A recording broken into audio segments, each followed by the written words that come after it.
चलो देखो कुछ कल वाला ही लिखा था ना।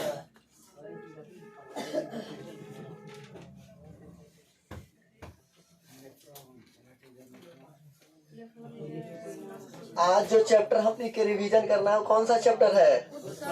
उत्सर्जन। एक शॉर्ट चैप्टर है जो कि मुश्किल से 1 घंटा, ज्यादा से ज्यादा 1 घंटा लगना चाहिए, नहीं तो ऐसे तो 45 मिनट में ही हो जाएगा।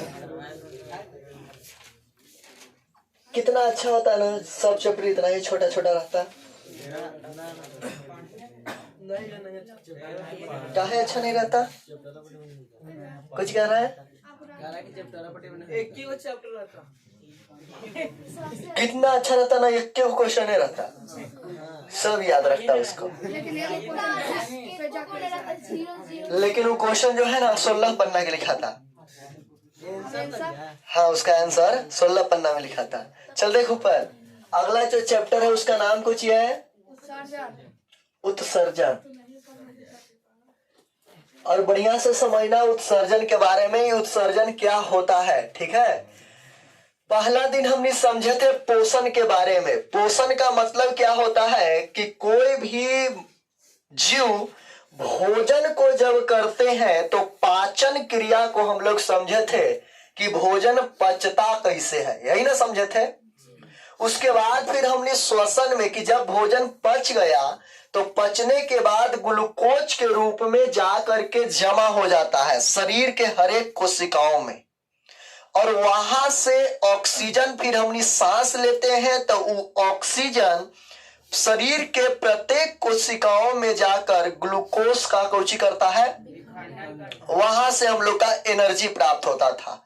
फिर हमने 3rd चैप्टर में क्या पढ़े कि ऑक्सीजन जब हमने सांस ले लेते हैं तो फेफड़ा से पूरे कोशिकाओं तक ऑक्सीजन ब्लड द्वारा कैसे जाता है, जिसको कि परिवहन में पढ़े, यही ना पढ़े थे। और अगला पढ़ेंगे कि जब भोजन पच गया उसका विखंडन हो गया, विखंडन होने के बाद हमने के एनर्जी मिल गया, तो जो बेकार चीज है उसको बाहरी कैसे निकाले। तो बाहरी निकालने के यानी कि बेकार चीज को शरीर से फेंक देने की क्रिया को ही क्या कहते हैं? उत्सर्जन। उत्सर्जन का सही परफेक्ट परिभाषा यही होगा कि पोषण तथा श्वसन के पश्चात शरीर के पाचन तथा श्वसन के उपरांत बने अवशिष्ट पदार्थ, यानी जितना भी बेकार पदार्थ बने हुए हैं, बने अवशिष्ट पदार्थ का शरीर से उत्सर्जित कर दिया जाता है। उत्सर्जित का मतलब बाहर निकाल दिया जाता है। इसी क्रिया को हम लोग कहते हैं उत्सर्जन। उत्सर्जन का परिभाषा एकदम सुनते चलना और मन में भी बोलते चलना, और जब बुलवाएंगे तो बोलते चलोगे। इससे क्या होगा कि परिभाषा तुम लोग बोलोगे तो उससे बोलने से भी क्लियर रहेगा और सुनोगे उससे भी क्लियर रहेगा। पाचन तथा श्वसन के उपरांत बने अवशिष्ट पदार्थ को शरीर से बाहर क्या कर दिया जाता है? उत्सर्जित कर दिया जाता है। तो इस क्रिया को हम लोग क्या कहते हैं? उत्सर्जन। बोलो यहां तक क्लियर है कि दिक्कत है? क्लियर है ना सभी को? मानव में उत्सर्जन करने की बहुत सारे अंग होती है, लेकिन इसमें से सबसे महत्वपूर्ण अंग जो है उसको किडनी कहते हैं, जिसको वृक्क कहते हैं। और इस चैप्टर में हम लोग मेनली उसी का अध्ययन करेंगे, किडनी के बारे में। तो मानव में बहुत सा अंग है जिससे उत्सर्जन करते हैं, और बहुत सारे पदार्थ उत्सर्जी पदार्थ। उत्सर्जन करने की क्रिया को उत्सर्जन, लेकिन जो पदार्थ निकलता है उसको उत्सर्जी पदार्थ, और जो अंग निकालता है उसको उत्सर्जी अंग कहते हैं। यही कहते थे ना? फिर से डिफिनेशन सुनना इसका। पाचन तथा श्वसन के उपरांत बने अवशिष्ट पदार्थ को शरीर से बाहर उत्सर्जित कर दिया जाता है, तो इस क्रिया को क्या कहते हैं? उत्सर्जन कहते हैं। उत्सर्जन के लिए क्या है तो बढ़िया से समझना। इसमें उत्सर्जन में तो जैसे हम लोग का शरीर में देखोगे तो बहुत सारे अंग है जो कि बहुत सारे पदार्थों को उत्सर्जित करती है। जैसे अगर त्वचा को हम लोग देखें तो त्वचा किस चीज को उत्सर्जित करता है? पसीना को। हम लोग के शरीर के हर एक भाग में देखोगे तो कहीं ना कहीं छिद्र है, हर भाग में हर पॉइंट पे छिद्र है, जिसके माध्यम से हम लोग का क्या निकलता है, पसीना। तो त्वचा से पसीना निकलता है। और देखोगे तो नाक से हम लोग का म्यूकस निकलता है। म्यूकस का मतलब जानते हो क्या होता है? म्यूकस का मतलब, हाँ, दाल में डाले वाला घी। लेकिन कैसे कर रहा, लेकिन सुर करी थे इसे, लेकिन वो करता है ना पूरा यहाँ से आधा लग आ जाता है। वही नाक से बोलो क्या निकलता है, म्यूकस। त्वचा से पसीना। और अगर बात करें मुख गुहा, मुंह से, तो मुंह गुहा से खकार इसे। तो मुख गुहा से क्या निकलता है, खखार, जिसको कहते हैं बलगम। सलगम ना रे, बलगम। अगर बात किया जाए अमाशय, अमाशय का मतलब होता है पेट। अगर बात किया जाए अमाशय, तो उल्टी की क्रिया, गैस्ट्रिक की क्रिया, ये सब कहाँ होती है, अमाशय में। अमाशय के कौन से भाग में, अमाशय के कितने भाग, कौन कौन, कार्डियक, फंडिक और, तो किस भाग में गैस्ट्रिक की बीमारी होती है, कार्डियक में। याद होगा गैस्ट्रिक क्या है, तो HCl अम्ल की मात्रा बढ़ जाना, उसी को क्या कहते हैं, एसिडिटी। तो ये बताओ कि कि इसका जो मात्रा बढ़ जाता है, HCl अम्ल कहाँ से स्रावित होता है, अमाशय के किस भाग से, कार्डियक से। तो कार्डियक में ही तो होगा गैस्ट्रिक की बीमारी, कार्डियक से। और बताओ तो उल्टी भी कहाँ से होगा, पेट से, कार्डियक से। तो ये बताओ अमाशय से क्या उत्सर्जित होता है, तो वोमिटिंग कह सकते हो, और या फिर वोमिटिंग और फिर गैस्ट्रिक ना, सीधा उल्टी उल्टी थोड़ी अच्छा वर्ड नहीं ना है, उल्टी भैया हिंदी वर्ड है उल्टी है का। हाँ, उल्टी या कहे हो ना, कहीं लगा उल्टी। अच्छा समझ गया ना, वोमिटिंग माने कर देना, सिकरिया देश के। चलो आगे समझना। उसके बाद हम लोग का जो मेन इंपॉर्टेंट अंग है, जो सबसे ज्यादा इंपॉर्टेंट माना जाता है उत्सर्जन के लिए, वो होता है ब्रीक। क्या होता है, ब्रीक को इंग्लिश में कहते हैं किडनी। कई लोग किडनी माने लीवर समझ जाता है, कहते हैं लीवर, तो लीवर हिंदी और किडनी इंग्लिश। हालांकि दोनों अलग अलग चीजें हैं। लीवर का मतलब यकृत जो यहाँ पे है, यहाँ पे, और किडनी का मतलब ब्रीक जो यहाँ पे है, 2 गो। हाँ, यकृत एक होता है। तो ब्रीक देखो, ब्रीक को इंग्लिश में किडनी कहते हैं, जो हम लोग का मुख्य उत्सर्जी अंग होता है। और इससे क्या उत्सर्जित होता है, तो अमोनिया, यूरिया, क्या यूरिया, इससे क्या उत्सर्जित होता है, यूरिया।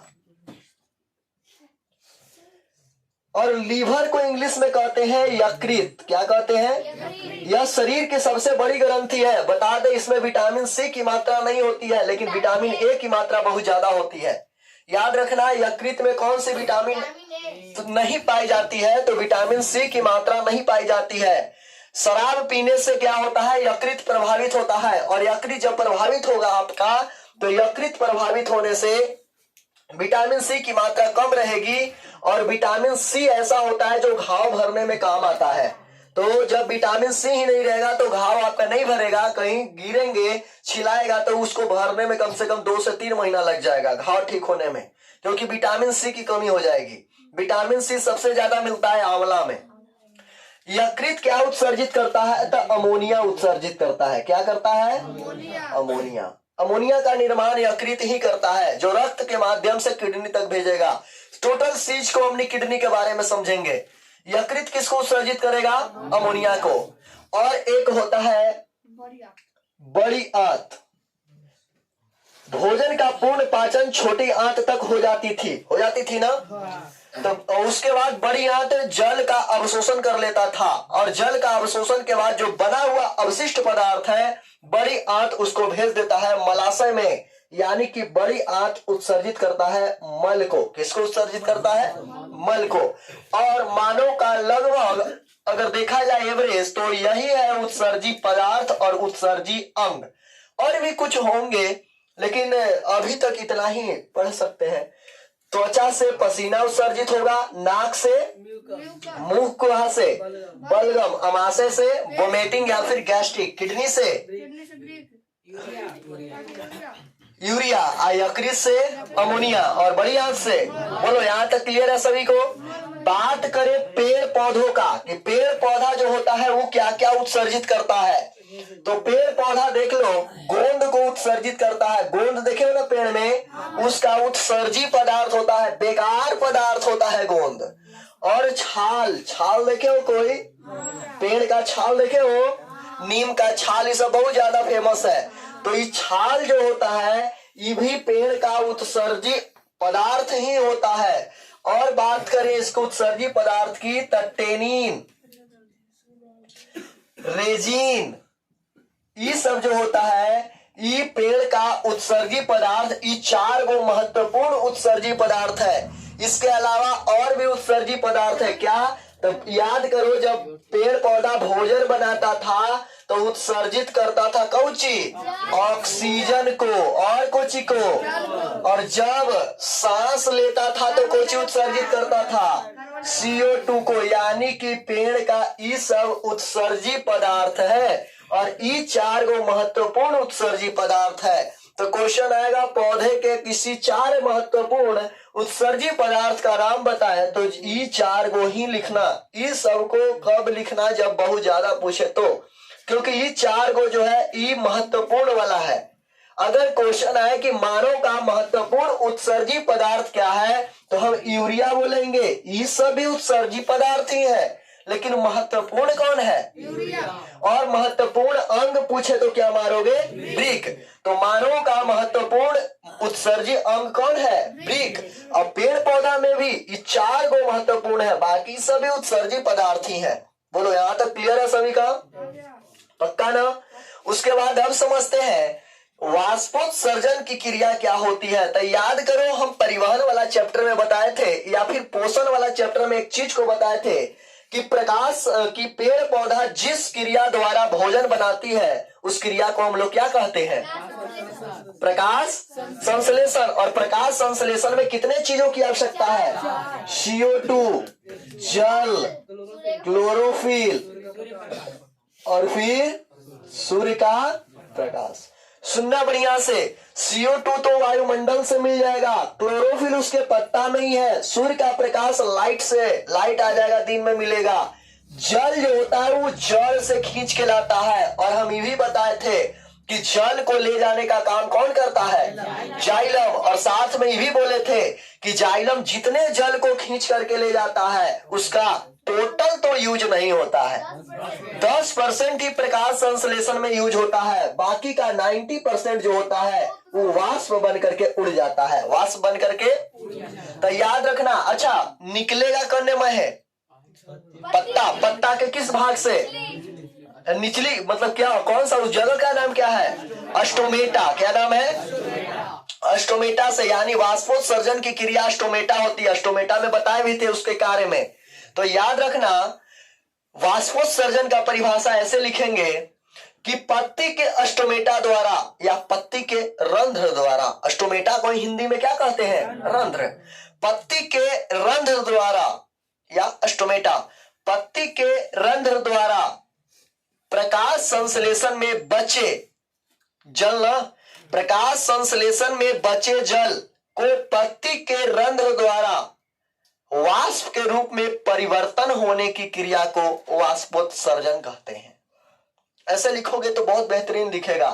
वाष्पोत्सर्जन क्या है, तो लिख सकते हैं प्रकाश संश्लेषण के उपरांत निकले जल पत्ती के अस्टोमेटा द्वारा वाष्प के रूप में परिवर्तित हो जाता है। इस क्रिया को क्या कहते हैं, मेरे साथ एक बार सभी लोग बोलो तो, प्रकाश संश्लेषण के उपरांत निकले जल पत्ती के अस्टोमेटा द्वारा किसके रूप में, कौची हो जाता है, परिवर्तन होने की, कौची क्या कहते हैं। फिर से बोला जाए, चलो फिर से बोलना मेरे साथ, किसके उपरांत, किसके उपरांत, प्रकाश संश्लेषण के उपरांत क्या, निकले जल किसके द्वारा, पत्ती के रंध्र द्वारा, कौची के रूप में, वाष्प के रूप में कौची हो जाता है, परिवर्तन होने की कौची क्या कहते हैं। बोलो क्लियर है ना यहाँ तक,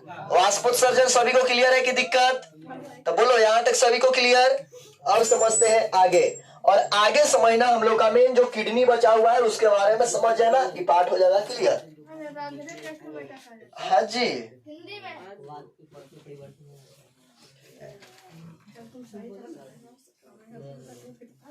ये उत्सर्जन एक बहुत ही शॉर्ट चैप्टर है, खत्म हो गया। हैं? नहीं, किडनी क्या करना है, किडनी देख लेते हैं, उसके अंदर में जो होता है उसके बारे में पढ़ लेंगे, हो जाएगा चैप्टर क्लोज। फिर हीमोडायलिसिस ये सब समझ जाएंगे क्या होता है।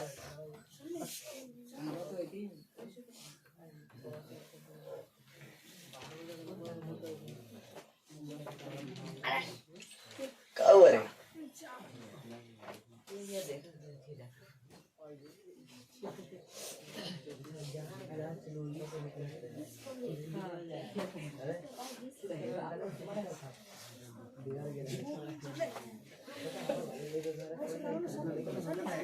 चलो रे बाबू शांत हो जाओ, देखो ऊपर, ए लड़का, हम लोग का मुख्य उत्सर्जी अंग कौन है, बोलो कौन है, वृक्क, जिसको क्या कहते हैं इंग्लिश में, किडनी। अब देखो ऊपर से, जैसे हम लोग के शरीर में जितने भी खाना खाते हैं वो यूरिया, वो जो मात्रा होती है अमोनिया का, उसके बारे में पहले फिगर बना लेते हैं तब समझाते हैं।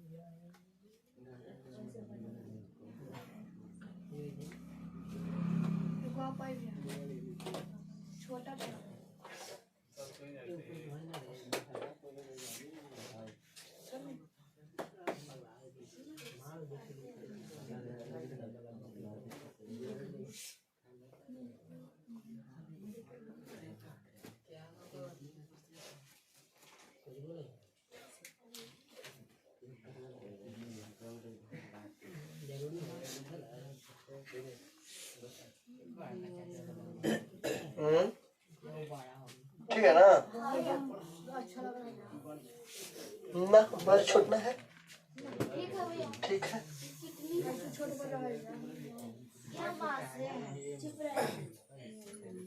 यमासे हो गई रे, हैं?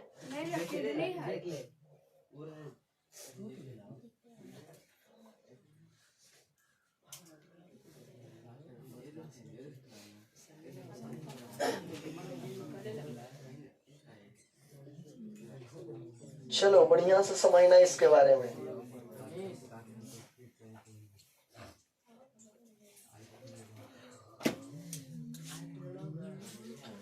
इसके बारे में कुछ कुछ बेसिक चीजों को हम समझ ले और देखना ऊपर। ये है हमारा किडनी, कुछ है किडनी, ये दो गो। वृक्क के बारे में बता दें कि वृक्क, एक किडनी जो होता है लगभग 150 ग्राम का होता है। कितना होता है? 150 ग्राम का। तो दोनों मिला के कितना ग्राम हो जाएगा? 300 ग्राम। ऐसे अगर देखा जाए तो 160 ग्राम का होता है एगो, लेकिन दोनों मिला करके औसतन हमने लगभग बोलते हैं कितना ग्राम? 320 ग्राम, लेकिन एवरेज बोलेंगे कितना ग्राम? 300 ग्राम। हम लोग का जो किडनी होता है वो सेम के बीज के आकार का होता है। सेम देखो, सेम खाने वाला सीम रे, उसको सीमे ना कहते हैं कि कोई और कहते हैं? सीम ही कहते हैं ना। हाँ, सीम के सब्जी। तो सीम के सब्जी में देखा होगा बीज रहता है, बिया रहता है ना? बिया नहीं रहता है इस आकार का ऐसे। तो सीम के बीज का आकार का इसी प्रकार का ही किडनी रहता है, हम लोग का वृक्क रहता है। क्लियर? और समझना इसके बारे में, किडनी के बारे में। किडनी का भार, एक किडनी का भार कितना होता है? 150 ग्राम, और दोनों को जोड़ेंगे तो 300 ग्राम। अब समझना ऊपर, ये जो वृक्क होता है हम लोग का, एक वृक्क देखोगे, देखो तो यहाँ पे बताते हैं तो उसमें नजर पड़ता है यहाँ पे है?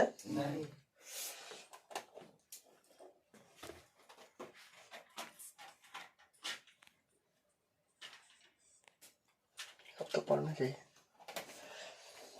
अभी पढ़ता है यहाँ पे।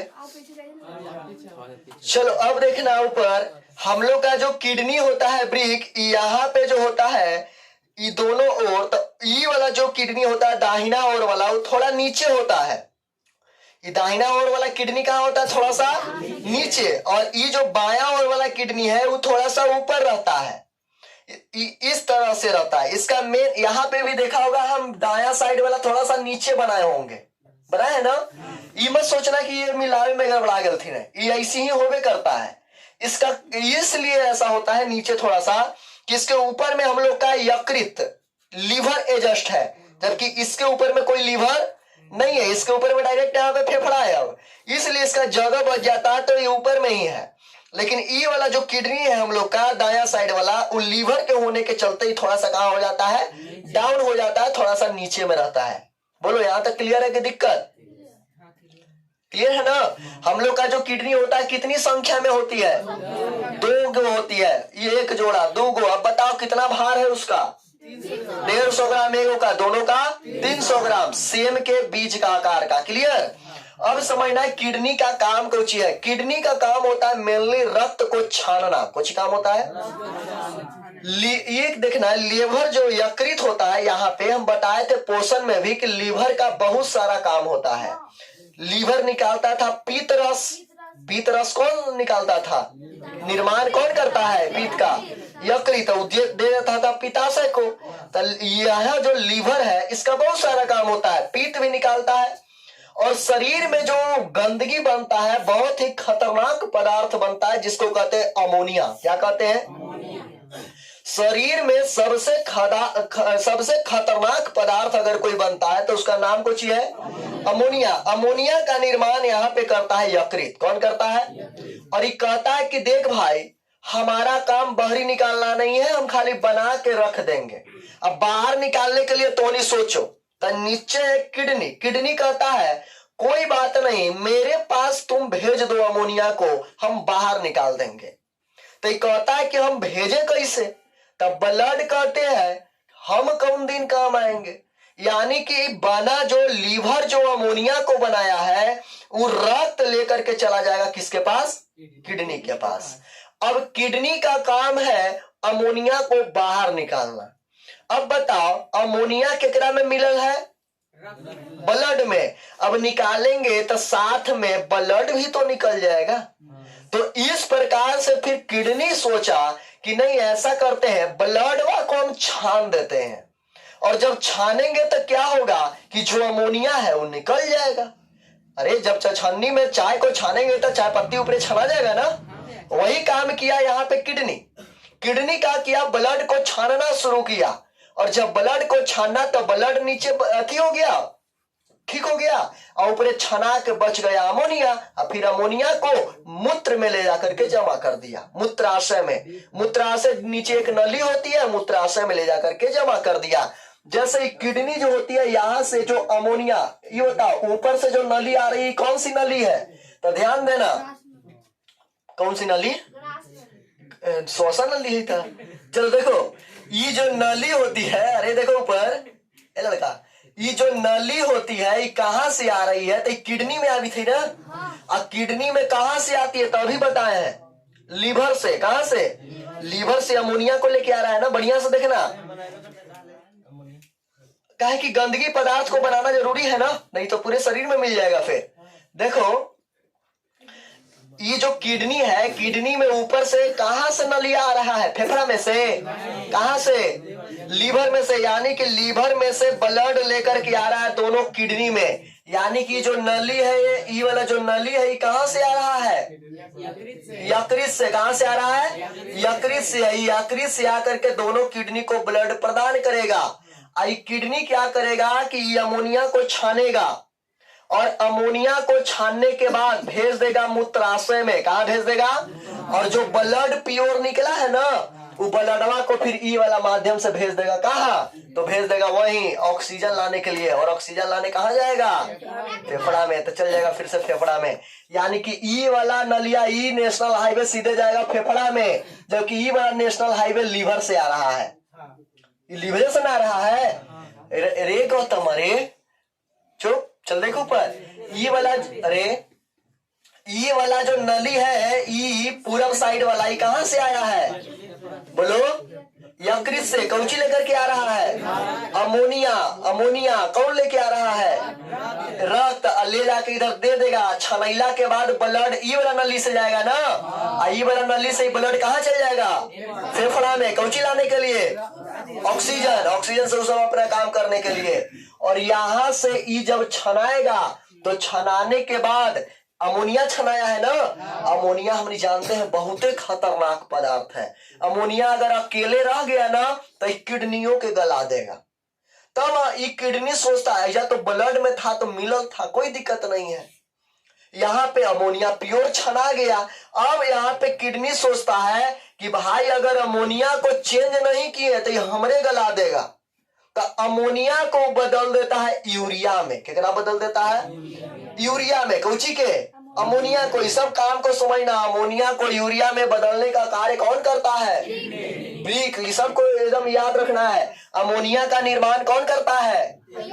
यकृत। और यूरिया का निर्माण कौन करता है? वृक्क। यहाँ से कर रहा है ना, अमोनिया को बदल दे रहा है किसमें? यूरिया में। और यूरिया में बदलने के बाद देखेंगे होगा नौटंकी। यूरिया में बदलने के बाद फिर यहां से यूरिया आ रहा है। यूरिया जाकर के जमा हो जाएगा नीचे। कहां पे? तो नीचे एक टंकी के आकार की बनी होगी उसमें, जिसको कहते हैं मूत्राशय। क्या कहते हैं? और ये मूत्राशय में जाकर के जमा हो जाएगा। मूत्राशय में कौची जमा होगा? बोलो। यूरिया। कौची जमा होगा? यूरिया। यानी कि यूरिया जो है इसमें जमा हो जाएगा और जो अवशिष्ट पानी बचा हुआ है वो भी इसमें जमा हो जाएगा, जिसको हम लोग कहते हैं मूत्र। क्या कहते हैं? तो मूत्र में क्या होता है? तो मूत्र में यूरिया और पानी की मात्रा होती है। याद रखना कि मूत्र में ये बहुत बार पूछता है, मूत्र में क्या होता है? तो 96% जल होता है। 96% कुछ होता है? जल होता है। और बाकी का यूरिया कितना होता है? तो 2% यूरिया होता है। और बाकी का जो 2% बचल है वो कार्बनिक और अकार्बनिक पदार्थ है। और कुछ पदार्थ मिक्स होगा इसमें।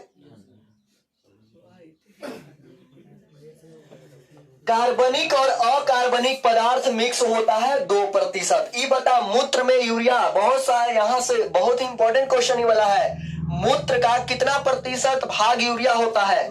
2%। और जल कितना? 96%। बाकी का 2% कार्बनिक और अकार्बनिक पदार्थ। मूत्र का रंग कैसा होता है? क्या तो हरा होता है। देखो ना ओकरा कैसा होता है?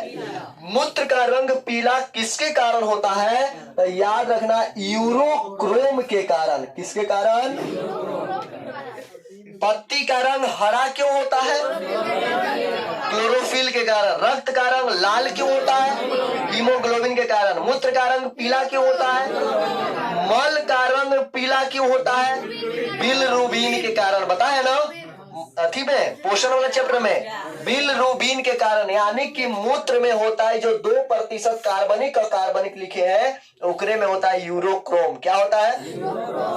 जब आप पानी नहीं पीते हैं ना, सुनना, जब आप पानी नहीं पीते हैं ज्यादा, ऐसे बोला जाता है कि एक दिन में मनुष्य को लगभग 5 से 6 लीटर पानी पीना चाहिए।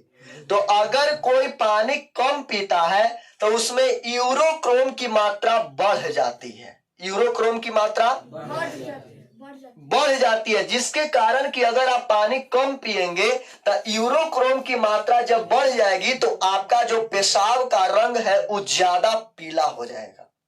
या फिर अगर आप कोई दवाई लेते हैं, मेडिसिन खाते हैं, तो कुछ मेडिसिन में यूरोक्रोम की मात्रा रहती है, जिसके कारण वो दवाई खाने पे पेशाब का रंग फिर पीला हो जाता है। ऐसे यूरोक्रोम की मात्रा निश्चित रहेगी तो हल्का पीला रहता है, ज्यादा पीला नहीं होता है। तो पेशाब का, मूत्र का रंग पीला किसके कारण होता है? यूरोक्रोम के कारण। बोलो यहां तक क्लियर है कि दिक्कत? बोलो क्लियर है ना यहां तक? अब समझना, एने से जो मूत्र आती है, सुनो रे लड़का, यहाँ से जो यूरिया निकल के आ रही है मूत्र के रूप में, ये कहाँ पर जा करके जमा होगा? मूत्राशय में। कहाँ जमा होगा? मूत्राशय में। और मूत्राशय एक टंकी की आकृति की होती है जिसमें जमा होता है, और ये जब फुल होता है तो हम लोग को एहसास होता है कि नहीं ये फुल हो गया है, अब हम लोग को बाहर निकालना चाहिए, तब मूत्र मार्ग से इसको क्या कर देते हैं? बाहर निकाल देते हैं। अच्छा ये बताना, ये पूछ देता है कि मूत्राशय जो होता है इसकी आयतन कितनी होती है, यानी कितने मूत्र को जमा कर सकता है? तो ये मैक्सिमम आधा लीटर जमा कर सकता है। कितना? एक से ज्यादा नहीं। मूत्राशय का आयतन लगभग कितना होता है? आधा लीटर या 500 ml, उसी को कहते हैं। तब मूत्राशय में अधिकतम 500 ml मूत्र ही जमा हो सकता है। बोलो क्लियर है यहाँ तक? है लिखवा। और यहाँ पे यूरिया जमा हुआ है ना, यूरिया का एक गुण है, पता है कुछ? ज्यादा देर तक इसको छोड़ दोगे ना तो यूरिया जो है अमोनिया में बदल जाता है, और पहले ही बता चुके हैं कि अमोनिया बहुत ही खतरनाक पदार्थ है। इसलिए जब भी आपको पेशाब लगे, जब भी एहसास हो, तो आप करें कोई भी काम हो उसको छोड़ के, ऐसा नहीं कि बाद में करेंगे उससे। अरे चल जो सब बाद में वीडियो देख लेना। उससे होता क्या है कि अगर नहीं करोगे तो यूरिया बाद में अमोनिया में बदल जाएगा, जिससे आपका किडनी इफेक्ट हो सकता है, किडनी खराब होने की संभावनाएं बनी रहती है। इसलिए कहते हैं कि जब भी आपको एहसास हो तुरंत ही आप मूत्र को बाहर निकालें। क्लियर? आप समझते नहीं ना, तो लतिया देंगे, चुप रहना। बोलो यहाँ तो क्लियर है कि दिक्कत है? क्लियर है। और समझना, किडनी के बारे में थोड़ा डीप से समझा दे। अरे किडनी के बारे में थोड़ा डीप से समझा दे और बढ़िया से समझना किडनी के बारे में। ये किडनी का एक अलग सा हम फिगर इधर बना लेते हैं। क्या?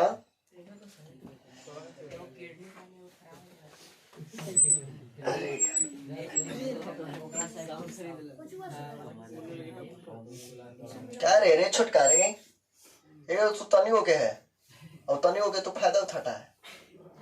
चलो ये है, मान लो मेरा है, हाँ एक ही है हमार किडनी है मेरे। चलो देखो ये है किडनी। अब बढ़िया से समझना, ये ब्रीक का ये परत कुछ ना कुछ मोटा रहेगा ना, परत ही मोटा रहेगा कि नहीं रहेगा? तो ब्रीक का जो बाहर का एरिया होता है, बढ़िया समझना, ब्रीक का जो बाहर का एरिया होता है उसको कहते हैं कॉर्टेक्स। क्या कहते हैं? याद रखना इस सब नाम को। ब्रीक के बाहर के एरिया को क्या कहते हैं? कॉर्टेक्स। जबकि अंदर वाले एरिया जो है, ये सब अंदर वाला जो एरिया तुमको दिख रहा है इसको कहते हैं मेंडुला। क्या कहते हैं? मेंडुला। अवलंगेटा नहीं, वो होता है मस्तिष्क में, यहाँ केवल है मेंडुला, है ना? तो कंफ्यूजन हो सकता है। तो बाहर वाले एरिया को कहते हैं कॉर्टेक्स और अंदर वाले को मेंडुला। बाहर वाले को हम लोग क्या कहेंगे? कॉर्टेक्स। मेंडुला कहेंगे कॉर्टेक्स। बाहर वाले को कॉर्टेक्स और अंदर वाले को मेंडुला। बोलो यहाँ तक क्लियर है कि दिक्कत? बाहर वाले भाग को कॉर्टेक्स और अंदर वाले भाग को मेंडुला। और समझना, ये किडनी बनल कौची से रहता है? जैसे ब्रेन के बारे में बताए थे कि ब्रेन केकरा से बनल रहता है? अरे न्यूरॉन से ना। मस्तिष्क का संरचनात्मक एवं क्रियात्मक इकाई किसको कहते हैं? क्रियात्मक। संरचनात्मक का मतलब क्या होता है कि वो केकरा से बनल है? तब बोलो किससे बनल है? ई कौची से बनल है? तो ई बनल रहता है नेफ्रॉन से। कौची से? नेफ्रॉन से। और एकरा में लगभग एगो किडनी में लगभग 10 लाख नेफ्रॉन होता है। केगो? अब देखो कि किडनी इतने बड़ा है, ये इसका आकार की बात करें, इसकी लंबाई के तो 7 सेंटीमीटर ना, इसका जो इसका जो लंबाई होता है किडनी का, इस 7 सेंटीमीटर लंबी होती है। कितनी सेंटीमीटर? और 7 सेंटीमीटर अगर जोड़ा जाए, किसी के पास स्केल है क्या अभी? ला तो हमको ला तो स्केल स्केल ला।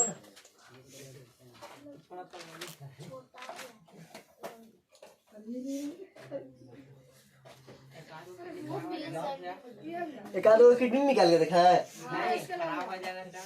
सब बताएंगे बाबू, अभी कहाँ हड़बड़ा रहे हो। ये है 7 सेंटीमीटर, आपका इतना बड़ा होता है, यानी कि ये किडनी जो है इतना ही बड़ा है, इतना हाइट का है, इतना बड़ा, इतना बड़ा सब में नहीं, ये एवरेज मनुष्य, वयस्क मनुष्य का बात किया जा रहा है।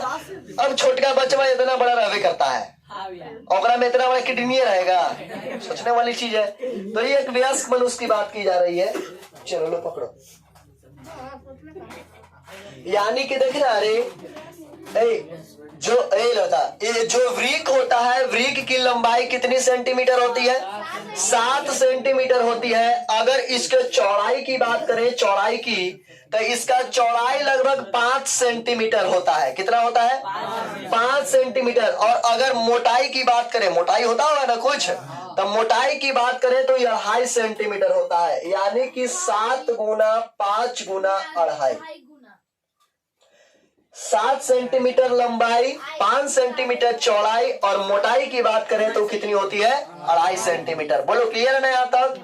अब बताओ, 7 सेंटीमीटर इतना बड़ा किडनी है, एकरा में 10 लाख नेफ्रॉन है, तो सोचो कितना छोटा छोटा रहता होगा ना। यानी कि 7 सेंटीमीटर का ही है, 7 सेंटीमीटर लंबाई का कौची है? किडनी। और में 10 लाख नेफ्रॉन है, सोचो कैसे 10 लाख हटता होगा, एकदम तन्नी तन्नी को रहता होगा। चलो अब इसके बारे में बात करना, सुनना। अरे का किडनी के बाहरी वाले एरिया को, वृक्क के बाहरी एरिया को क्या कहते हैं? कॉर्टेक्स। एकदम नाम याद करते चलना, ताकि अगर क्वेश्चन यहाँ से रिलेटेड आए तो छूटना नहीं चाहिए। वृक्क के बाहर के एरिया को कॉर्टेक्स कहते हैं, जबकि अंदर के भाग को क्या कहते हैं? मेंडुला कहते हैं। अच्छा ये बताना, इसके अंदर में नेफ्रॉन कितना रहता है? एक गो में 8 से 10 लाख, तो 2 गो में कितना हो गया? 16 से 20 लाख हो गया ना। अब देखना, इतना मनी नेफ्रॉन होने के चलते इसको कहते हैं कि वृक्क का संरचनात्मक एवं क्रियात्मक इकाई किसको कहा जाता है? नेफ्रॉन को। इसके अंदर में, अब बता दे, किडनी के ऊपर में कुछ इस प्रकार की संरचना होती है, जो एक प्रकार की अंतःस्रावी ग्रंथि है, इस प्रकार की संरचना। और इस संरचना को कहते हैं अधिवृक्क। क्या कहते हैं? अधिवृक्क ग्रंथि। इसको पढ़ाए थे नियंत्रण समन्वय में, सुनना। किडनी के ऊपर में इस प्रकार की एक संरचना होती है, इसको क्या कहते हैं? अधिवृक्क ग्रंथि। इसका काम क्या होता है? तो एक अलग प्रकार के जोश प्रदान करना, एक यही ना मतलब होता है, एक अलग प्रकार के कुछ करना। जैसे मान लो हमको आ करके कोई लड़का पीट रहा है, तब पीटेगा तो ओकरा में एक अलग प्रकार के हमरा में जोश आ जाएगा, रुक अब बता ही देते हैं। तो ये अलग प्रकार की एक एनर्जी देते हैं।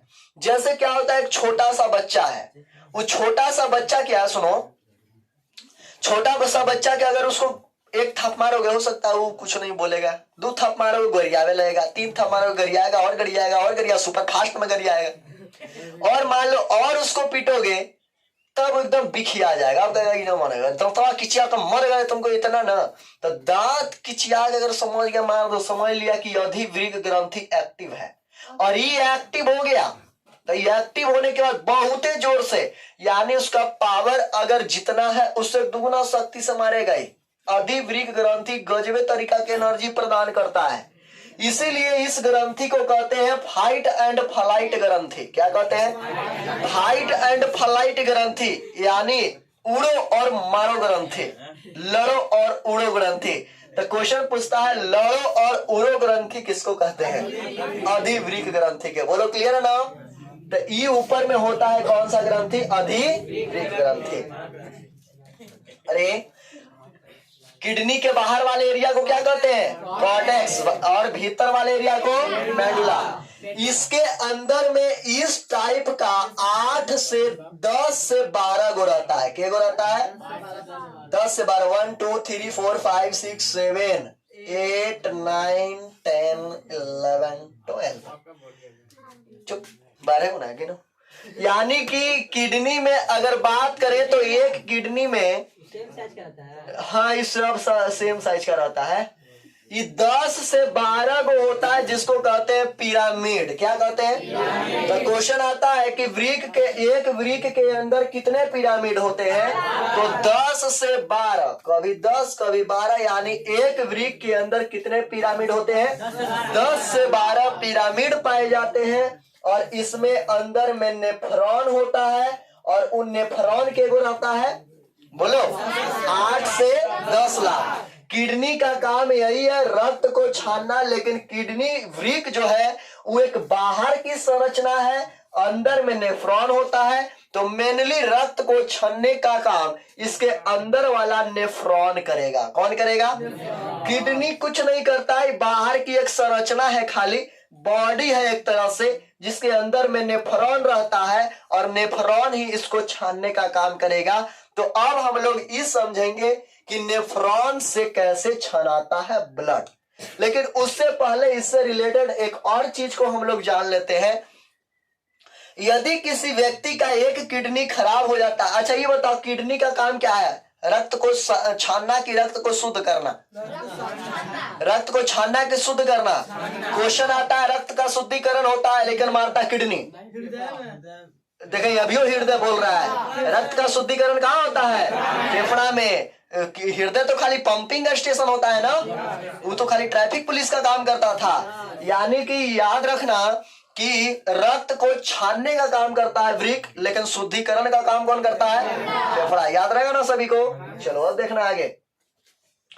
तो इसके रिलेटेड एक और चीज को जान ले कि अगर किसी के पास, अच्छा ये बताओ, मानव के कितने किडनी होते हैं? 2 किडनी। अगर किसी का एक किडनी डैमेज हो जाए या एक किडनी खराब हो जाए, आईफोन लेने के लिए बेच दे, कोई दिक्कत नहीं है। क्यों? हाँ, ढेर लोग बोलते हैं कि किडनी एक अगर खराब हो जाए ना तो आप भारी काम नहीं कर सकते। ऐसा कुछ भी नहीं है। किडनी का काम में कुछ ही है, खाली रक्त को छानने का। तो रक्त को छानने का काम तो ये भी कर सकता है, हाँ, लेकिन वो अलग बात है कि जितना छानना चाहिए वो अकेले उतना नहीं छान पाएगा। अरे 2 आदमी मिलके जितना काम कर रहा है उतना एक अकेले आदमी काम करेगा? नहीं करेगा। तो जितना आपको रक्त छान के मिलना चाहिए उतना रक्त छान के काम वो अकेले तो नहीं कर पाएगा। इसलिए उतना काम आप नहीं कर पाएंगे जितना कि 2 होने पे करते हैं। इसलिए थोड़ा सा प्रॉब्लम होगी, लेकिन जीवन पे इसका कोई प्रभाव पड़ने वाला नहीं है। जीवन आपका आराम से चलते रहेगा, कोई दिक्कत नहीं है। लेकिन यदि मान लो किसी का दोनों किडनी फेल हो जाए, सुनो, यदि किसी का दोनों किडनी खराब हो जाए तो क्या होगा? रक्त में मिला हुआ है यूरिया, कौन? अमोनिया। और अमोनिया मिला दिया है कौन? वृक्क ना, वृक्क, लीवर, यकृत, और दिया इसको छानने के लिए। लेकिन आपका तो किडनी काम ही नहीं कर रहा है, तो रक्त छनाएगा नहीं। और रक्त जब नहीं छनाएगा तो यूरिया पूरे शरीर में मिल जाएगा। हाँ, अमोनिया जो है आपके पूरे शरीर में मिल जाएगा। और अमोनिया पहले ही बता चुके हैं खतरनाक पदार्थ है, इसलिए अमोनिया को पूरे शरीर में मिलने से आपकी क्या हो जाएगी? मौत हो जाएगी। और इसमें लगभग आपको 7 दिन का समय लग जाता है पूरे शरीर में मिलने से। हाँ, तो किडनी फेल होने से 7 दिन तक आदमी जिंदा रह सकता है। उस बीच आपको क्या करना होगा? एक कृत्रिम किडनी मिलता है, या तो फिर बैल कोई के बंदर उंदर का किडनी लगवा लो, या फिर एक कृत्रिम किडनी मिलता है, बताते हैं। और कृत्रिम किडनी आप लगा नहीं सकते हैं, बल्कि वो एक मशीन रहता है, उससे आपका ब्लड जाएगा, छनाइत रहेगा, एकदम स्यावित रहेगा। एने से जाए तो निकलित रहेगा ब्लड, अंगुली के माध्यम से यहाँ से लगन रहेगा, यहाँ से निकल भी रहा है, और मशीनमा में छना के यूरिया उजे रह जाएगा, एने से निकल भी रहा है। यानी आपको पेशाब फिर कम लगेगा, क्या कि यूरिया तो नहीं रह जा रहा है ना छना के मशीन में। यानी कि मशीन के माध्यम से ऐसे जाता है और अंदर आते रहता है छना करके।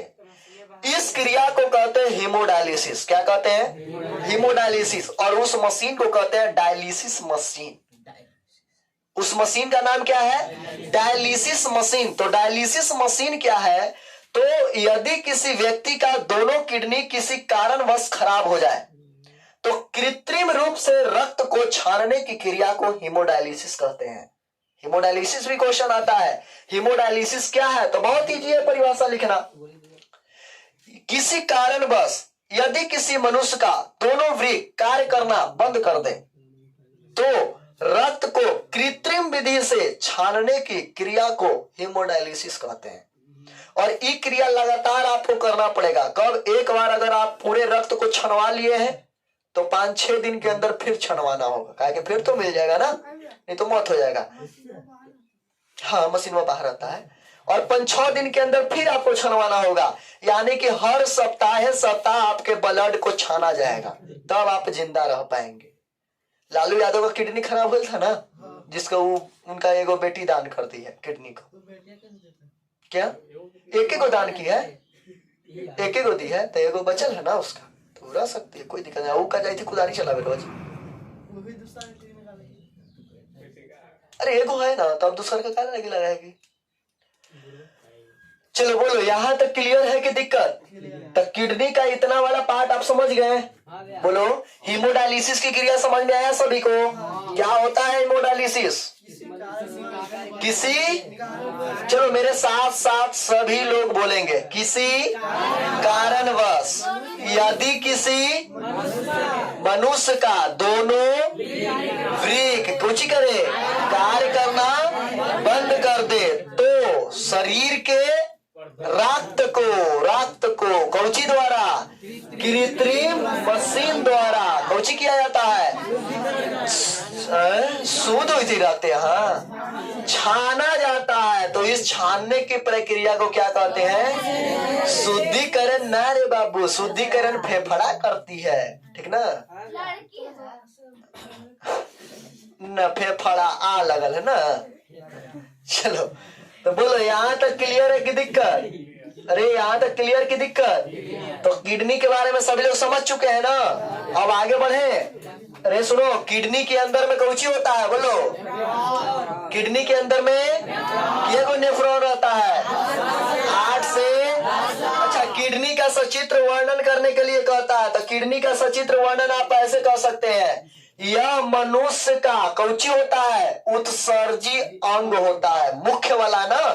यह मनुष्य का सबसे मुख्य उत्सर्जी कौची है? अंग होता है। बोलो, क्लियर है कि दिक्कत? जो शरीर में केगो होता है? जो शरीर में 2 की मात्रा होती है, जिसका आकार 7 सेंटीमीटर लंबाई, 5 सेंटीमीटर चौड़ाई तथा 2.5 सेंटीमीटर मोटाई होती है। इसका भार लगभग दोनों मिलाकर 300 ग्राम तक होती है। बोलो, यहाँ तक क्लियर है कि दिक्कत? इसकी संरचना सीम के बीज की आकार की होती है, जिसके बाहर के संरचना को कॉर्टेक्स तथा अंदर के संरचना को मेडुला कहते हैं। लतिया देंगे फिर। जिसके बाहर के संरचना को कॉर्टेक्स तथा अंदर के संरचना को मेडुला कहते हैं। बोलो, यहाँ तक क्लियर है कि दिक्कत है? इसके ऊपर में एक अधिवृक्क ग्रंथि होती है। बोलो, क्लियर? तथा अंदर में 10 से 12 पिरामिड पाई जाती है तथा 8 से 10 लाख क्या होती है? नेफ्रॉन। हाँ, नहीं जी, ये जो रहता है ना एकदम सटल रहती है। नहीं, ये पिरामिड क्योंकि 7 सेंटीमीटर ना है, ये तो हम बड़ा बना है इसलिए बड़ा दिखा रहे हैं। 7 सेंटीमीटर ही होता है तो हम सट्टा 10 से 12 गो रहता है। और 8 से 10 लाख एकदम ऐसा नेफ्रॉन होता है कि देखिए नहीं पाओगे। 8 से 10 लाख है, उतना मणि तो कितना तनी होगा सोच लो। दिखाई देगा? नहीं दिखाई देगा, एकदम कोशिका की तरह होती है। तो बोलो, यहाँ से क्लियर है कि दिक्कत है? और ये जो नेफ्रॉन होता है, नेफ्रॉन कहाँ मिला होता है? तो ई इधर से देखो कहां से जुटल है, तो ई जुटल है कहां पर ही मूत्राशय से। कहां से? तो बोलो यहाँ तक किडनी का सचित्र वर्णन सभी को क्लियर है कि दिक्कत? किडनी का अरे देखो वर्णन रटने का काम मत करो अपने से। ऐसा थोड़ी है कि जो लैंग्वेज हम लिखवाए वही टोनी के लिखना है, बस यहाँ से फिगरवा देख देख के लिख देना रहता है और क्या करना होता है। देखो अरे फिगर देख के लिखने के लिए सीखो। जैसे क्वेश्चन है वृक्क का सचित्र वर्णन करे, तो देखो हम अभी वर्णन कर देते हैं तुम्हारे सामने। यह मनुष्य का महत्वपूर्ण उत्सर्जी अंग होता है जो सेम के बीज का आकार का होता है, जिसकी लंबाई 7 सेंटीमीटर, चौड़ाई 5 सेंटीमीटर तथा मोटाई 2.5 सेंटीमीटर होती है। क्लियर? यह मनुष्य में 2 की संख्या में होती है, जिसका कुल भार लगभग 300 ग्राम होता है। हो गया। उसके बाद बोलेंगे इसके बाहर के भाग को कॉर्टेक्स तथा अंदर के भाग को मेंडुला कहते हैं। वृक्क के दीवार पे लगभग 10 से 12 पिरामिड होती है, जिसके अंदर लगभग 8 से 10 लाख नेफ्रॉन होते हैं, जिसका नली मूत्राशय से जुड़ा होता है। हो गया वर्णन? बहुत हार्ड है क्या? तो फिगर हवा नहीं पाओगे। सचित्र का मतलब होता क्या है? चित्र सहित वर्णन। यूं बोल रहे पहले ऐसे लाइन खींचेंगे। ई बोलो, ई वाला पार्ट सभी को क्लियर हुआ कि दिक्कत? एक बार फिर से साथ में बोल दिया जाए, साथ में बोलो। वृक्क मनुष्य का कौची होता है? महत्वपूर्ण उत्सर्जी अंग होता है जो जिसका आकार कैसा? सेम के बीज के तरह होता है। रुको, जिसकी लंबाई 7 सेंटीमीटर, चौड़ाई 5 सेंटीमीटर तथा मोटाई 2.5 सेंटीमीटर होती है। क्लियर? अच्छा ये बता, यह मनुष्यों में 2 की संख्या में होती है, जिसका कुल भार 300 ग्राम तक होता है। इसके बाहर के भाग को कॉर्टेक्स तथा अंदर के भाग को कौन कौन नेफ्रॉन बोल रहा था नहीं बताता? जिसके बाहर के भाग को कॉर्टेक्स तथा अंदर के भाग को मेंडुला कहते हैं। इसके दीवार ऐसे वृक्क के ऊपर एक अधिवृक्क ग्रंथि पाई जाती है। वृक्क के मेंडुला वाले भाग में लगभग कितना? 10 से 12 क्या होता है? पिरामिड होता है तथा 8 से 10 लाख नेफ्रॉन होता है, जिसकी नली मूत्राशय से जुड़ी होती है। ये सब अपने से कितना अच्छा है, लैंग्वेज बना बना के कहानी नियत लिख देना है। बहुत हार्ड है, बहुत हार्ड है, आसान है कि ना लिखना? हाँ, अब इसके आगे नेफ्रॉन के बारे में समझ लेते हैं। चलो जाओ। क्या कुछ कर रहा है? पेटी नहीं समझ रहे हैं?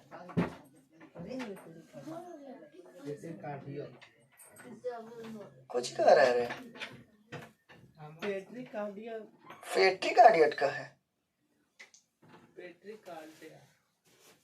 कार्डियट हाँ बड़ा पेट्री कार्डियट कौची से रिलेटेड तू पूछ रहा है? एग्रेस है करें पेट्री कार्डियट।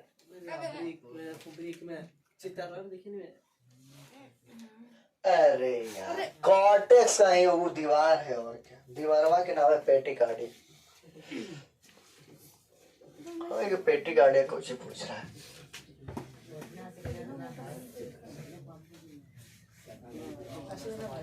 चलो अब आगे समझना है। किडनी के अंदर में कुछ रहता है नेफ्रॉन ना, यही लास्ट टॉपिक खाली नेफ्रॉन बचा हुआ है, उसके बाद ही खत्म हो गया है चैप्टर।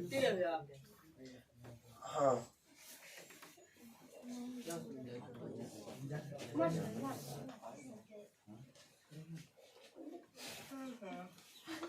चलो सभी लोग समझना बढ़िया से ऊपर नेफ्रॉन के बारे में। इसको मिटा दो बाबू जल्दी से।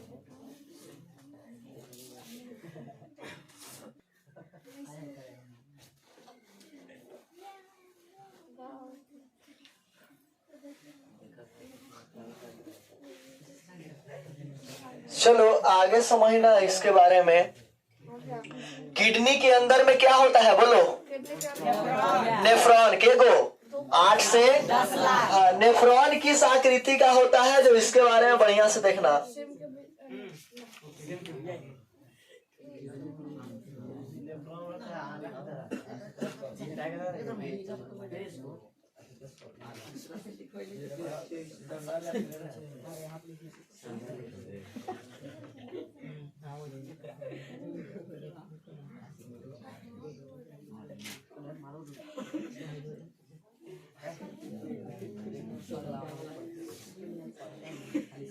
ए लड़का बहुत थोड़ी बातचीत कर रहे हो रे।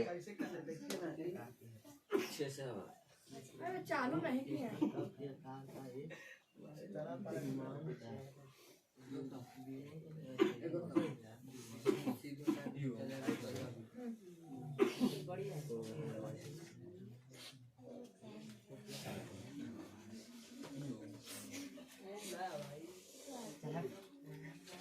रे तोनी अच्छा तोनी पिटाने का मन है? चुप रहो। बातचीत क्या कर रहे हो नौटंकी? ऐसे से निकालता तो पिटाई करेगा, चुप रहो तो।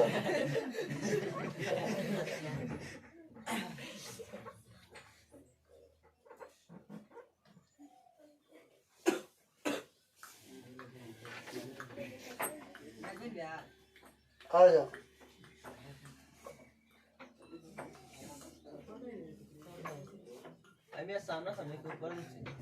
ऊपर नीचे भी होता है, सामने कोई दिक्कत नहीं है, कहीं भी जा सकता है। चलो अरे देखना ऊपर, इसी प्रकार का होता है नेफ्रॉन।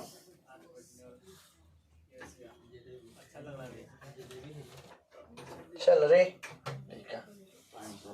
बड़ी तो नहीं बात है, करते बढ़िया से समझना इसके बारे में। यही होता है नेफ्रॉन, इस आकृति का। और इस आकृति का रे इस आकृति का हम एक बनाए हैं ना, लेकिन एक किडनी में क्या होता है? 10 लाख। अब बताओ 60 सेंटीमीटर में 7 सेंटीमीटर का किडनी है, 60 सेंटीमीटर में क्या है ऐसा ऐसा 10 लाख। अब बताओ कि कितना को होगा? एकदम तन्नी को क्या होगा? इसको हम जूम करके इतना बड़ा बनाया है, ठीक ना? इसको जूम करके हम दिखा रहे हैं इतना बड़ा। 10 लाख का तो बना भी रहा है, तू बना भी रहा ना बैठ के, देखो सीख गया ना। इसको कहते हैं अभिवाही धमनिका। क्या कहते हैं? अभिवाही धमनिका। एक चीज को समझते चलना, इसको कहते हैं अपवाही धमनिका। ऊपर वाले को नलिया दुगो रहता है, दुगो बनाएंगे गिजबिज होगा, नहीं दिखेगा बढ़िया से, इसलिए को बना है। इसको नीचे वाले को कहते हैं अभिवाही धमनिका और ऊपर वाले को अपवाही धमनिका। इसको कहते हैं विमेन संपुट। क्या कहते हैं इसको? कहीं कहीं पे वुमेन संपुट रहता है, तो उससे घबराने की जरूरत नहीं है। इसको कहते हैं विमेन संपुट, जो कप की आकृति की है। ई वाला दिख रहा है ना, इससे निकला हुआ ये नली है। क्या है? नली। और ये नीचे वाला दिख रहा है, इसको कहते हैं हेनले का चाप। हेनले का 60 डिग्री का चाप नहीं, हेनले का चाप। और इसको कहते हैं संग्राहक नली। इसको क्या कहते हैं? संग्राहक नली। और ई जाकर के जुड़ा रहता है मूत्राशय से। यही वाला बाहर का एरिया है, कहां से जुटल रहेगा? मूत्राशय से। बढ़िया से देखना ऊपर। अरे इधर बना देते हैं बगल में किडनी, ताकि समझने में आसान हो जाए। हाँ हाँ, इसको कहते हैं ग्लोमेरुलस।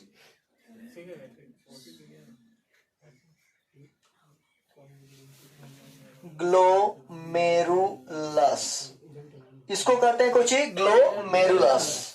जो निकला हुआ वो कुछ है। कौन वाला हो? ये सब नहीं, ये सब एक दूसरा से जुटल रहता है। ये संग्राहक नली है ना, एक दूसरा का नेफ्रॉन से जुटल रहता है इस तरह से। चलो देखना, ये है ग्लोमेरुलस, अभिवाही धमनिका। शॉर्ट में इधर बना देते हैं किडनी को हम, ताकि समझने में आसान हो जाए। चुप रह, बड़ी तो बोलता है।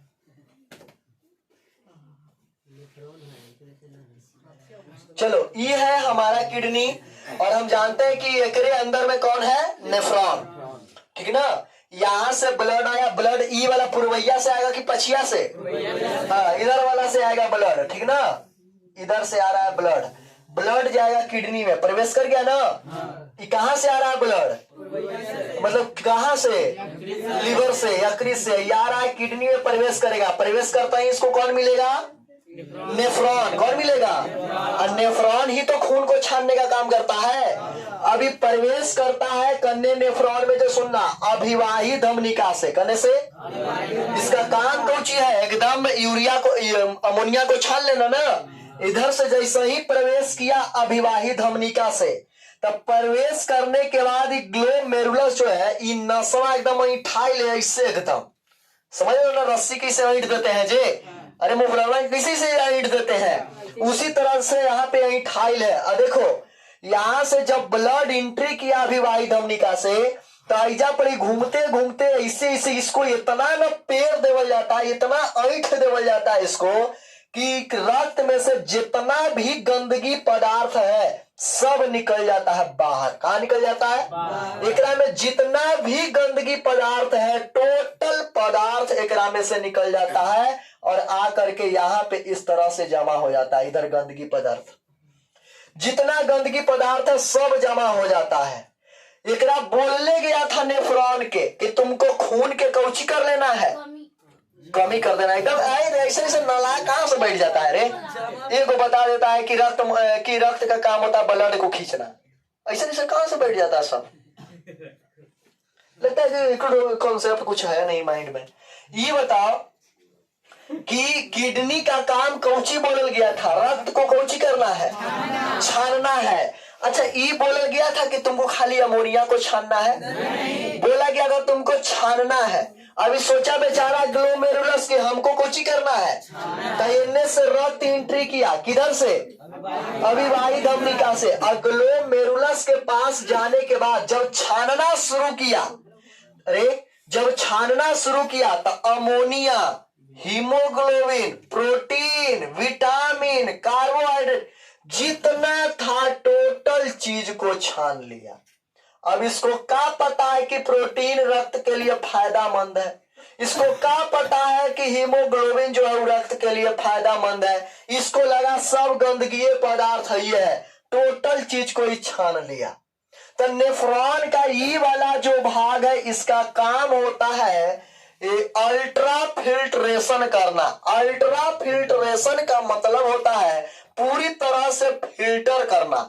अब फिल्टर का मतलब होता है छानना, फिल्टर माने, और इसी क्रिया को हम लोग कहते हैं अल्ट्रा फिल्ट्रेशन।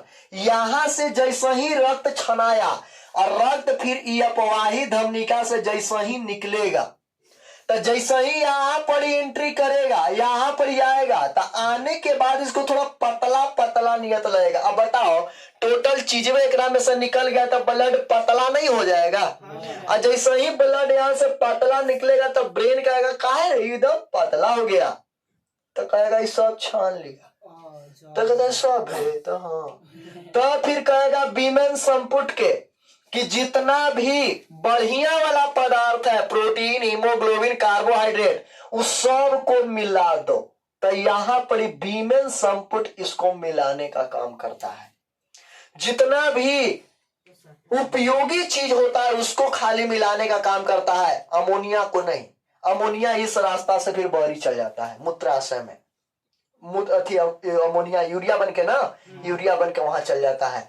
लेकिन जितने भी उपयोगी पदार्थ है उसको फिर से मिला देता है, और फिर से मिलाने की क्रिया को कहते हैं पुनः अवशोषण। क्या कहते हैं, फिर से मिलाने की क्रिया को कुछ कहते हैं। अच्छा ये बताओ, ये वाला जो कुछ है, ये क्या आकृति पा रहे हैं, नेफ्रॉन के, नेफ्रॉन का कितना कार्य है, नेफ्रॉन के क्यों काम हम बताएं, दूगो कौची कौची, एगो रक्त के छानना, एगो फिर से मिला देना। तो रक्त ये नेफ्रॉन जो है, नेफ्रॉन का दो काम, कितना काम, पहला अल्ट्रा फिल्ट्रेशन और दूसरा कौची पुनः अवशोषण। तो ये बताओ नेफ्रॉन का कितना काम है, दो काम, पहला अल्ट्रा फिल्ट्रेशन और दूसरा पुनः अवशोषण। अच्छा ये बताओ अल्ट्रा फिल्ट्रेशन क्या है? तो जब रक्त अविवाही धमनिका से प्रवेश करती है तो रक्त में उपस्थित सभी अवशिष्ट पदार्थों को छान लिया जाता है। इस क्रिया को कहते हैं कोची अल्ट्रा फिल्ट्रेशन। पुनः अवशोषण क्या है? तो अल्ट्रा फिल्ट्रेशन में कुछ उपयोगी चीजों को भी छान लिया जाता है जिसे वीमेन संपुट पुनः मिला देती है। इस क्रिया को कहते हैं पुनः अवशोषण। क्लियर? तो नेफ्रॉन दो काम करता है, एक अल्ट्रा फिल्ट्रेशन और एक पुनः अवशोषण। तो क्वेश्चन आता है अल्ट्रा फिल्ट्रेशन से आप क्या समझते हैं, या फिर क्वेश्चन आता है नेफ्रॉन के कार्यों का उल्लेख करें। तो लिखेंगे कि नेफ्रॉन वृक्क का संरचनात्मक तथा क्रियात्मक इकाई होता है जो एक वृक्क के अंदर 8 से 10 लाख पाई जाती है। इसके निम्नलिखित दो कार्य होते हैं, पहला अल्ट्रा फिल्ट्रेशन, दूसरा पुनः अवशोषण। अल्ट्रा फिल्ट्रेशन क्या होता है? तो उसमें लिखेंगे कि जब रक्त अविवाही धमनिका से प्रवेश करती है तो ग्लोमेरुलस द्वारा रक्त में उपस्थित सभी अवशिष्ट पदार्थों को छान लिया जाता है। इस क्रिया को अल्ट्रा फिल्ट्रेशन कहते हैं।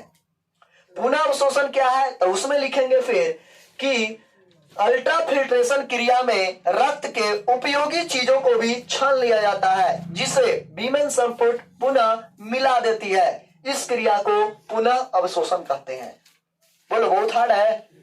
और नेफ्रॉन का सचित्र वर्णन क्या है? तो नेफ्रॉन के सचित्र वर्णन में लिखेंगे यह वृक्क का संरचनात्मक, एकदम हर लाइन में होना चाहिए, नेफ्रॉन जैसे ही पूछे तो एकरा में आना चाहिए। यह वृक्क का संरचनात्मक तथा क्रियात्मक इकाई होता है जो एक वृक्क के अंदर लगभग 8 से 10 लाख की संख्या में पाई जाती है। फिर बोलेंगे इस तरह से, इसमें एक कप के आकार की संरचना होती है जिसे वीमेन संपुट कहा जाता है, जिसके अंदर अविवाही धमनिका ग्लोमेरुलस से अपवाही धमनिका होते हुए निकलती है। वीमेन संपुट से जो नली निकलती है वह हेनले के चाप का निर्माण करती है जो संग्राहक नली से जुड़ी होती है तथा संग्राहक नली मूत्राशय से जुड़ा होता है। ये हो गया नेफ्रॉन का वर्णन। फिगर में देख के खाली वर्णन करना रहता है। और अब देखो हमारा रिवीजन का मतलब यही है कि रट्टा मत मारो, फिगर देख देख के अपना लिखने के लिए सीख जाओ। लैंग्वेज लिखने आएगा तबे ना, कितना याद करोगे बैठ के। यानी कि नेफ्रॉन, ये बोलो नेफ्रॉन के बारे में फिर से मेरे साथ साथ सभी लोग बोलना।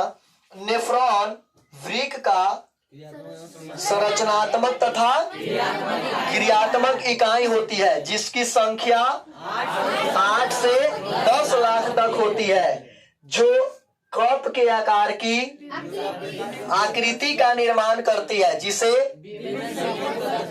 इसके अंदर अविवाही धमनिका कौची के माध्यम से, ग्लोमेरुलस के माध्यम से अपवाही धमनिका होते हुए निकलती है।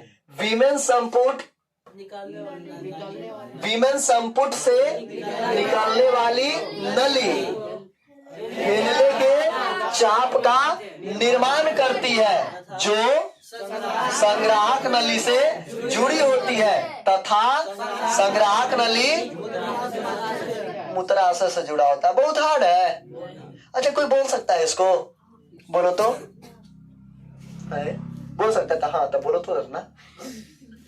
चलो फिर से मेरे साथ बोलना। तो वृक्क के कार्यों का, अच्छा वृक्क के पहले इसके बारे में नेफ्रॉन का पहले सचित्र वर्णन कर लेते हैं, उसके बाद इसके कार्य का उल्लेख कर लेते हैं। क्लियर? उसके बाद ये चैप्टर द एंड। नेफ्रॉन के हमने पढ़ लेते हैं कि नेफ्रॉन के क्या क्या इसका सचित्र वर्णन है। देखो रे ऊपर बाबू, ऊपर देखो। नेफ्रॉन को वृक्क का संरचनात्मक तथा क्रियात्मक इकाई कहते हैं जो वृक्क के कितनी होती है? 8 से 10 लाख पाई जाती है, जो कप के आकार की संरचना होती है उसे वीमेन संपुट कहते हैं, जिसके अंदर कौची अविवाही धमनिका कौची होते हुए ग्लोमेरुलस होते हुए क्या अपवाही धमनिका का कौची करता है? निकलता है। अरे चुप एकदम। हाँ अपवाही धमनिका से जुड़ा होता है। अच्छा आगे, बीमेन संपुट से क्या कौची दो नली निकलती है। बीमेन संपुट से निकलने वाली कौची नली कौची का धेंधले के चाप का निर्माण करती है, जो संग्राहक नली से जुड़ी होती है तथा संग्राहक नली डंटरेगा तो मलाशय से जुटल है। कहाँ से जुटल है? मूत्राशय से जुड़ा होता है। बोलो क्लियर है नाटक? अब आगे समझना रे। इसके कार्य का उल्लेख कर ले।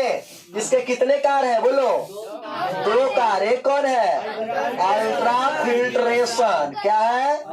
Ultra filtration. दूसरा कुछ है पुनः अवशोषण। बोलो क्लियर है ना? चलो दोनों को बारे में एक बार देख लेते हैं। अल्ट्रा फिल्ट्रेशन माने छानना की मिलाना, और पुनः अवशोषण माने तब अल्ट्रा फिल्ट्रेशन क्या है? जब रक्त करने से अभिवाही धमनिका से प्रवेश करती है तो सुन लो, जब रक्त अभिवाही धमनिका से प्रवेश करती है तो ग्लोमेरुलस द्वारा रक्त में उपस्थित अवशिष्ट पदार्थों को छान लिया जाता है। इस क्रिया को अल्ट्रा फिल्ट्रेशन कहते हैं। बोलो हाँ। अवशिष्ट पदार्थ मतलब अवशिष्ट हीमोग्लोबिन अवशिष्ट पदार्थ है। अरे तब बोलेंगे तो यही ना कि अवशिष्ट पदार्थ को ही छानना था, लेकिन छान लिया सभी को, इसलिए अवशिष्ट पदार्थ ही बोलेंगे। उसकी जगह पे और कोई सुटेबल वर्ड है नहीं। ऐसे नहीं भैया, जो रक्त में उपस्थित यूरिया। हाँ, फिर सबका अलग अलग नाम लिख सकते हो। जो रक्त में उपस्थित यूरिया, हीमोग्लोबिन, प्रोटीन, सबका नाम फिर लिख सकते हो, या अवशिष्ट लिख दो, एक में हो जाएगा क्लियर। चलो मेरे साथ साथ आगे भर्ती ना। हाँ तो लिखना यूरिया, कार्बोहाइड्रेट, प्रोटीन, वसा सबको छान लेता है, ऐसे बोलना। चलो मेरे साथ साथ, जब कौची जब अभिवाही का धमनिका चल गई ना रे, जब रक्त कहाँ से? अभिवाही धमनिका से कौची करता है? प्रवेश करता है तो सब लोग बोलो ना, ये से तो कोई की आवाज नहीं आ रहा। तो ग्लोमेरुलस द्वारा रक्त में उपस्थित कोची को अवशिष्ट पदार्थों को कोची कर लेता है, मतलब फिर रट्टा मारी रहना तो नहीं बैठ के और कोची करेगा, छान लेता है। इस क्रिया को क्या कहते हैं? Ultra filtration. अच्छा पुनः अवशोषण क्या है?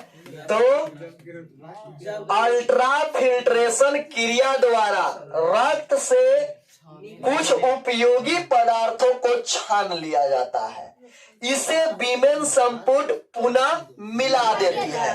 इस क्रिया को पुनः अवशोषण कहते हैं। फिर से बोलना मेरे साथ, जब ऐसे लिख, ऐसे अल्ट्रा फिल्ट्रेशन क्रिया द्वारा रक्त में उपस्थित उपयोगी छान लिया जाता है, जिसे बीमेन संपुट क्या करती है? पुनः मिला देती है। इस क्रिया को क्या कहते हैं? पुनः अवशोषण। अच्छा हीमोडायलिसिस भूल गया होगा इतना देरी में।